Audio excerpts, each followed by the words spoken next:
An Ariton woman will serve a mandatory 5-year prison sentence after pleading guilty to multiple counts of child abuse and other charges. One of those using a blowtorch on her 3 children.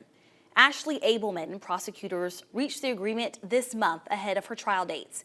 Ableman is also accused of beating another one of her children in Geneva County, in addition to exposing another one, who was about 4, to meth and marijuana.